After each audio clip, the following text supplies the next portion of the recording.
बिहार के पूर्व कृषि मंत्री सुधाकर सिंह राजद के गले की फांस बन गए हैं। जदयू बार बार इशारा कर रहा है कि इस फांस को गले से निकाल फेंकिए, लेकिन राजद नेतृत्व सुधाकर के खिलाफ ठोस कार्रवाई करने से बच रहा है।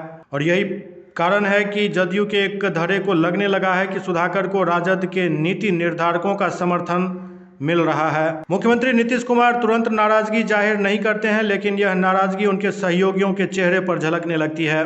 नीतीश कैबिनेट के पूर्व मंत्री और जदयू के प्रवक्ता नीरज कुमार कहते हैं कि सुधाकर का शरीर राजद में और आत्मा भाजपा में है। इधर बिहार विधानसभा के बजट सत्र में नीरज के आरोपों की कुछ हद तक पुष्टि भी हुई। विपक्ष के नेता विजय कुमार सिन्हा जब कभी कृषि नीति की चर्चा करते हैं तो यह जरूर जोड़ते हैं कि सरकार इस मामले में पूर्व मंत्री सुधाकर सिंह की सलाह को वरीयता दे। दरअसल सुधाकर सिंह मुख्यमंत्री नीतीश कुमार की हर हमेशा खुले मन से आलोचना करते रहे हैं। पार्टी के द्वारा उनको नोटिस भी थमाया गया, लेकिन उसके बावजूद सुधाकर सिंह नीतीश की गलतियों को कभी भी छोड़ते नहीं हैं, सीधा हमला करते हैं।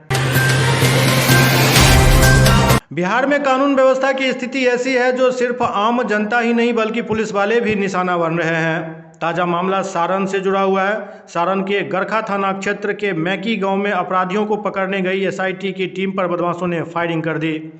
फायरिंग में एसआईटी के एक सिपाही को गोली सीने में लग गई, जिसे जख्मी हालत में पीएमसीएच में भर्ती कराया गया है। मिल रही खबरों के अनुसार एसआईटी की टीम पिछले रात गरखा थाना क्षेत्र के उंधियान टोला मैकी गांव के रहने वाले शातिर बदमाश राजेश महतो को गिरफ्तार करने गई थी। पुलिस को सूचना मिली थी कि राजेश महतो अपने घर में मौजूद है। पुलिस ने बदमाश राजेश के घर पर छापेमारी की तो वह घर से भागने लगा। बदमाश ने भागते समय अचानक एसआईटी पर गोली चला दी। वह गोली एसआईटी के जवान विकास कुमार के सीने में जा लगी। गोली लगने से एसआईटी का जवान जख्मी हो गया। उसे प्राथमिक उपचार के बाद पीएमसीएच रेफर कर दिया गया। पीएमसीएच में घायल जवान का इलाज अभी चल रहा है। स्थिति गंभीर बताई जा रही है। फिलहाल पुलिस फरार आरोपी की तलाश में जुटी हुई है। बिहार में शादी हो और डीजे न बजे, ये हो ही नहीं सकता है।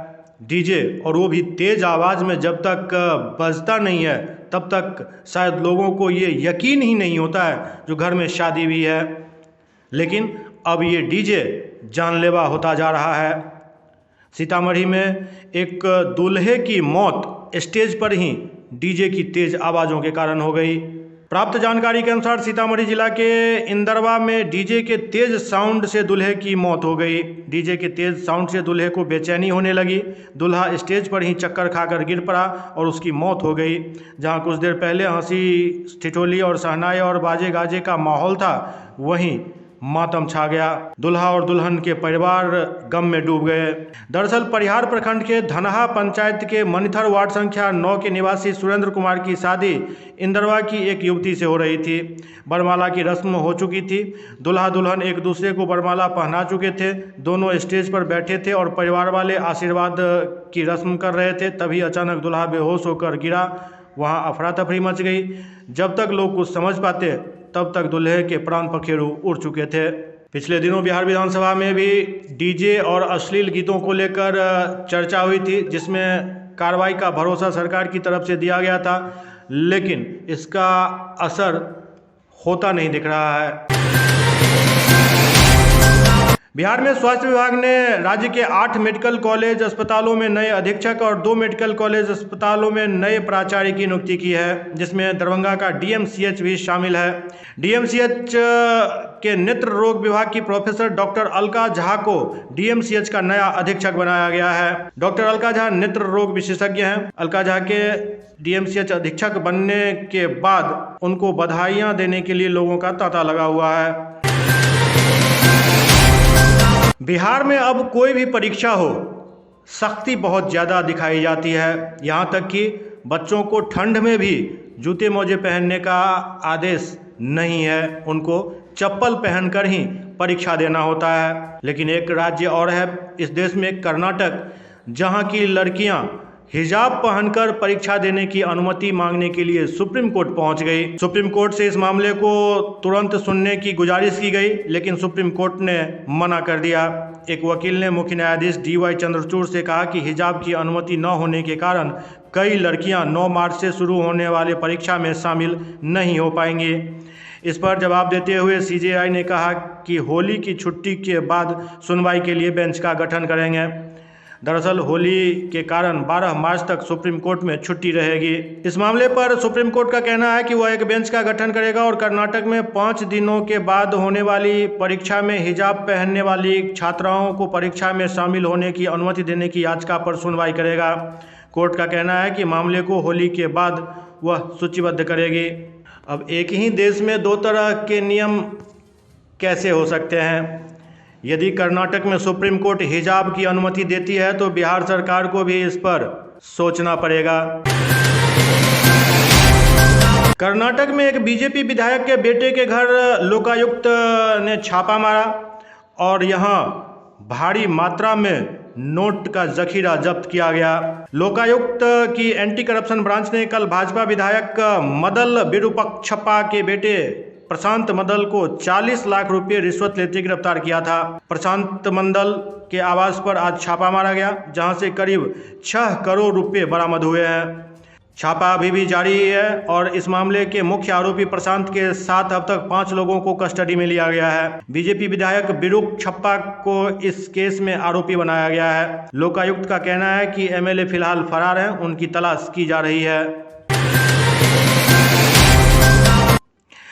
कांग्रेस की पूर्व अध्यक्षा सोनिया गांधी की अचानक तबीयत बिगड़ गई।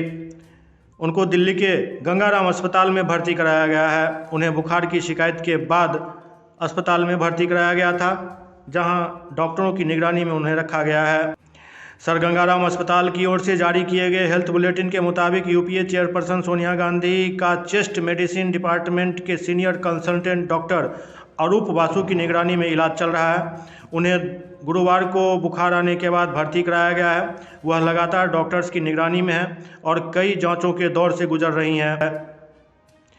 सोनिया गांधी की तबीयत ऐसे समय में खराब हुई है जब राहुल गांधी विदेश दौरे पर हैं। वह ब्रिटेन की कैम्ब्रिज यूनिवर्सिटी में लेक्चर देने के लिए गए हुए हैं।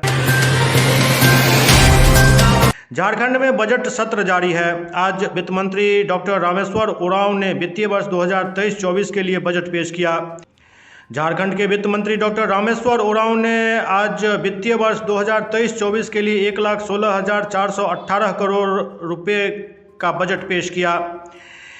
इसमें कई अहम घोषणाएं की गई। हेमंत सोरेन सरकार की उपलब्धियों का भी वित्त मंत्री ने बखान किया। भारतीय जनता पार्टी और आजसू नेताओं ने बीच बीच में टोका-टाकी भी की, लेकिन अधिकतर समय झारखंड विधानसभा के सदस्यों ने डॉक्टर उरांव के बजट भाषण को शांतिपूर्ण ढंग से सुना। वित्त मंत्री ने कहा कि राज्य में आधारभूत संरचनाओं का विकास हमारी प्राथमिकता है। पूंजीगत व्यय में लगातार वृद्धि पर हमारी सरकार ने बल दिया है। वर्ष 2021-22 में 10,789 करोड़ रुपए का पूंजी व्यय हुआ था, जो वर्ष 2022-23 में 18,017 करोड़ रुपए और वर्ष 2023-24 में यह बढ़कर 25,300 करोड़ रुपए हो गया। इसके अलावा और कई रियायतों की घोषणा वित्त मंत्री डॉक्टर रामेश्वर उरांव ने की। लाइव के संग में अभी इतना ही। अगले अंक में फिर